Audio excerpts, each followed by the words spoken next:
I'm incredibly disappointed in the men's rights movement. Although I don't fully identify as an MRA, the MRM, like any movement, isn't without its criticisms. However, you must realize the arguments you are hearing are laid against feminists and are what I like to call arguments of hypocrisy. Something feminism is ripe with. Anyway, I will explain along the way as I address your relevant points you make against the MRM. For those that want to see the full video, links as always down below. We need safe spaces where women can't trick us by wearing makeup and flattering clothes. My girlfriend should pay for all the things because she took my job. Ban Lululemon because their pants are made of lies. We must have trigger warnings on all movies with strong female leads. Meninist arguments? Not a good start. A quick explanation that there is a difference between the MRM and Meninism. The MRM wishes to address serious issues facing men that often get left out of the conversation due to feminism and other women's rights movements. Meninism likes to parody feminist arguments and flip the genders of those arguments. Sometimes it works, and sometimes you get something ridiculous like you just spouted. Meninism is not the MRM. If woman no sleep with me because I'm ugly, poor, and not funny, it means that she's a shallow, gold-digging whore who feels entitled to entertainment. This is a typical feminist argument used when they cannot tell the difference between a PUA and an MRA. I tell you what, if you can find a self-identified MRA that makes this argument about not getting laid enough, feel free to point them my way. In addition, there is a list of these people that would be happy to disagree with that person and call them out on their BS. Okay, now I'm going to talk about some of the things that the men's rights movement pushes that make me just never want to credit them with anything logical ever again. Domestic violence. Yes, I do think we need to acknowledge that there are men who are abused by their female spouse physically. But to claim that it happens just as much as it happens to a female is plainly insane. It isn't insane. Feminists like to downplay the domestic violence against men because they don't get physically injured as often as women do. Or that women are more often than not afraid than men when it comes to actual violence. As if fear has anything to do with why domestic violence is a problem. If your definition of domestic violence is about hospitalization or being killed, then yes, it is feasible that women are more often than not victims of this horrible crime. But you and I both know, as you bring it up later in this very video, that domestic violence is more than just physical. And on top of that, women use weapons more often to make up for being the weaker gender. Basically, the crux of this argument, when being made, is that we are equally affected by domestic violence, both male and female, and needs to be included into the discussion. Do not cherry pick like feminists. Yes, women slap and push guys around, kicking them, whatever. I've seen the videos. But the guy can easily defend himself by restraining her or leaving unless she's using a weapon. There's no reason to justify punching a woman back. Look at the size of your arm compared to the size of her arm. Women are taught at an early age that it is okay for a girl to hit a boy, but a boy cannot hit back. It is ingrained into our culture and media. Look at our sitcoms, television shows. It shows women beating on men like it's nothing. It's the man's fault. He deserves to get hit. He cheated. But don't you dare raise a hand against a woman. I mean, violence against men is totally acceptable. The man gets his penis cut off and feminists just laugh and joke about it. I mean, it really depends on what he did, right? The woman was totally justified. Now, while I agree men shouldn't hit, women seem to think that because we are a sexually dimorphic species, that when a weaker sex punches or slaps or hits, that it doesn't hurt. And it's not as easy as restraint and get away. Women see no consequence hitting a man because of what they are taught. And feminism isn't helping matters at all when they place blame on men and teaching women they are always victims and placing a gender on this non-gendered issue. So when feminism starts donating to men's programs such as UK Survivors and stops trying to genderize domestic violence, we can then look at feminism as a movement for equality. Till then, it pays lip service in saying we are against all violence. Then it creates campaigns only to help women. This is the argument being made, the argument pointing out hypocrisy. Why don't you guys focus on battling things that women are actually doing to men, like severe psychological abuse? We are. This is encompassed in the whole of domestic violence. You are the one who separated them, but the argument has always been about the two together. Specifically separating physical abuse and psychological abuse is something feminists do, and this is why I'm disappointed in you. But hey, why should my opinion matter? It's not like I've ever lived the experience of an abused male in a heterosexual relationship. Oh wait. I've also heard the men's rights movement claiming that men are just as frequently raped as women. Yeah, by other men. Don't you find it convenient that the law specifically makes it so that women literally cannot rape men unless they penetrate him?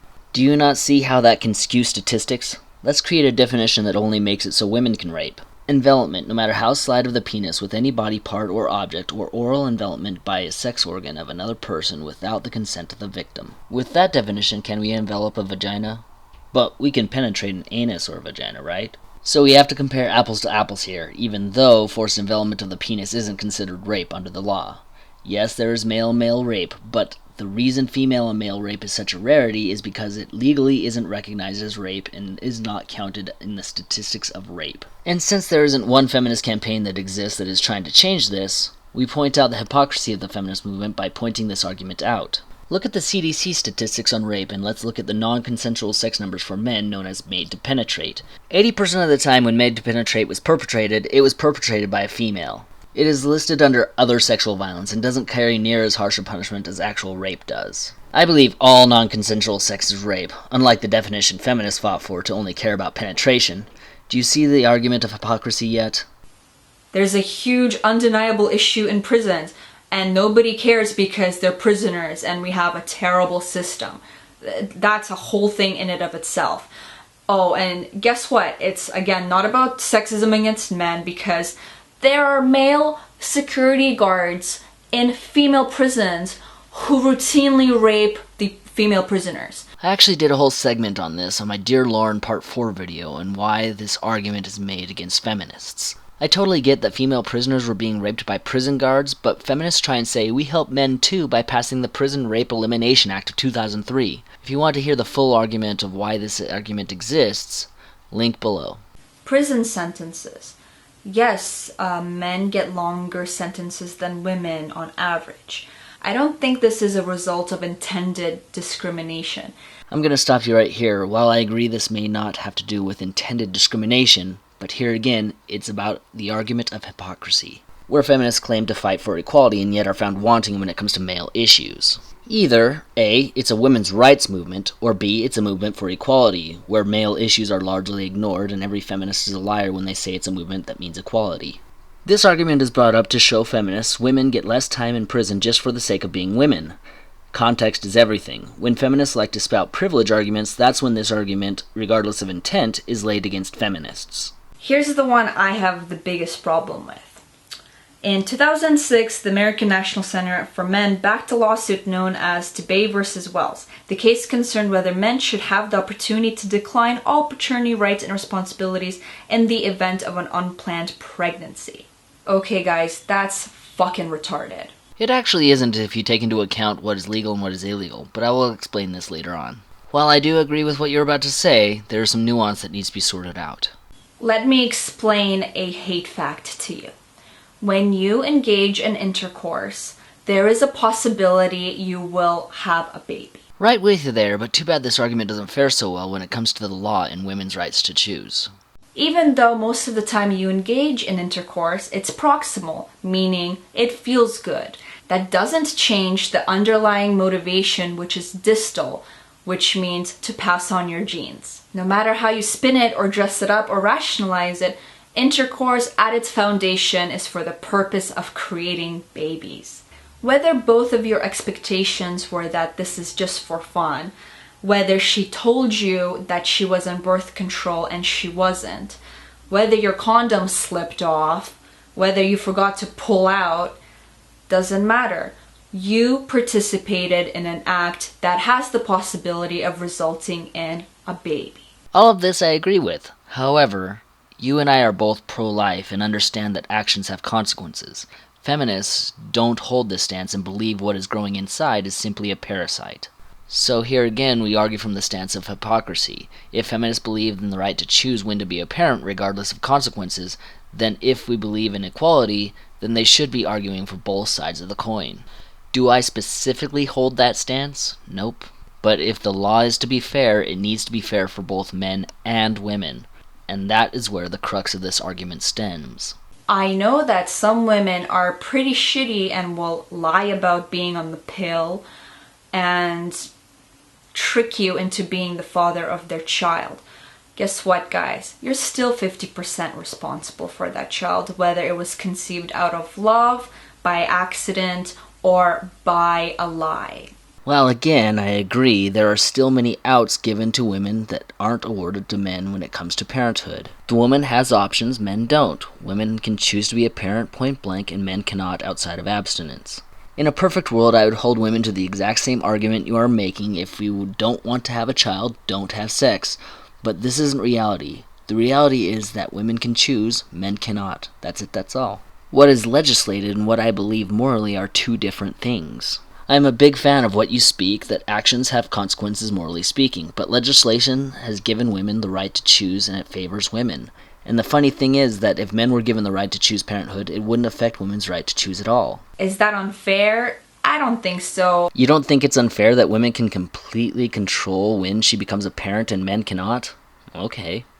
Also, on the subject of women being evil and tricking men into having babies with them, what about all the dudes who knock up a girl and she wants to get rid of it? And he says, no, baby, I love you. I want to be the daddy. Let's move in together. I'll support you, blah, blah, blah. 6 months later, or right after the baby is born, or a year into it, dude runs away, never to be seen again. I'm glad you ask. I have always held the stance and always will hold the stance that douchebags exist and gender is irrelevant. That scenario is very plausible. However, given the discussion, the woman still has options even if the douchebag leaves her high and dry. She has safe haven laws should she no longer have support from the butt plug that left her. She can adopt the baby out to a loving family. She can abort, something I don't support, but she still has that option.